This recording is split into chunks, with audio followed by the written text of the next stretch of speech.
எல்லாரும் கதை சொன்னா, ஒரு காலத்தில் அப்படின்னு தொடங்குவாங்க. அது அப்படி இல்ல. 2025ஆம் ஆண்டில் ஒரு நகரத்தில் பணம் என்ற பெயர் கொண்ட ஒரு டிஜிட்டல் ரூபாய் வாழ்ந்தது. அதை எல்லோரும் யுபிஐயிலும், வாலெட்டிலும், கிரெடிட் கார்டிலும் பயன்படுத்தினார்கள். அது சொந்தமாக பேசும், நினைக்கும் ஒரு விதமான செயற்கை நுண்ணறிவுடன் செயல்படும் ஒரு டிஜிட்டல் உயிராய் மாறியிருந்தது.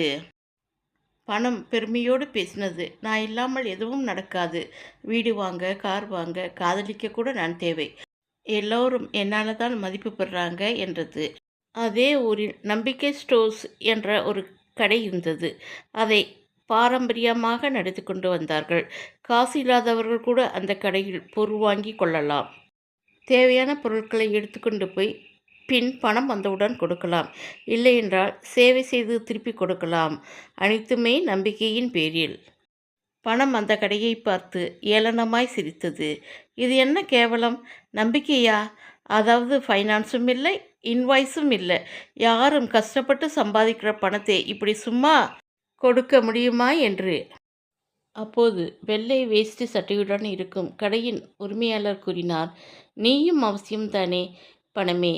ஆனால் நீ இல்லாமல் ஓடும் மனிதர்கள் இருக்கிறார்கள். எங்களை இயக்குவது நம்பிக்கையும் பரிமாற்றமும் தான் என்றார்.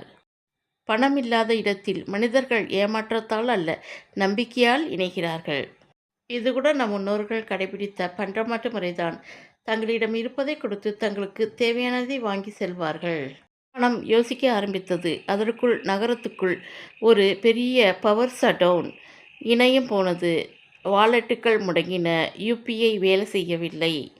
பணம் கொரோனா வந்தது போல் தனிமையை உணர்ந்தது. ஆனால் நம்பிக்கை ஸ்டோர் வேலைநிறுத்தம் செய்யவில்லை.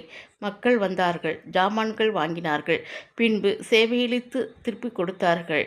எப்படி என்றால், ஒரு படித்த மாணவன் கடைக்காரரின் குழந்தைகளுக்கு கற்றுத்தந்தான்.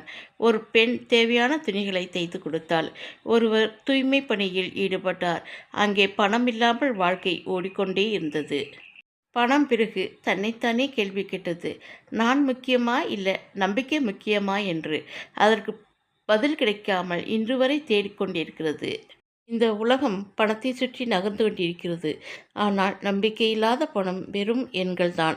உண்மையான மதிப்பு மனிதர்களின் உறவுகளிலும் நேர்மையிலும் தான் இருக்கிறது. பணம் வாழ்க்கைக்கு தேவைதான். ஆனால் பணமே வாழ்க்கையாகி விடக்கூடாது. இந்த வீடியோ உங்களுக்கு பிடிச்சிருந்தால் லைக் பண்ணுங்கள், ஷேர் பண்ணுங்கள். உல்டா உலகத்தை சப்ஸ்கிரைப் பண்ண மறந்துடாதீங்க. நன்றி, வணக்கம்.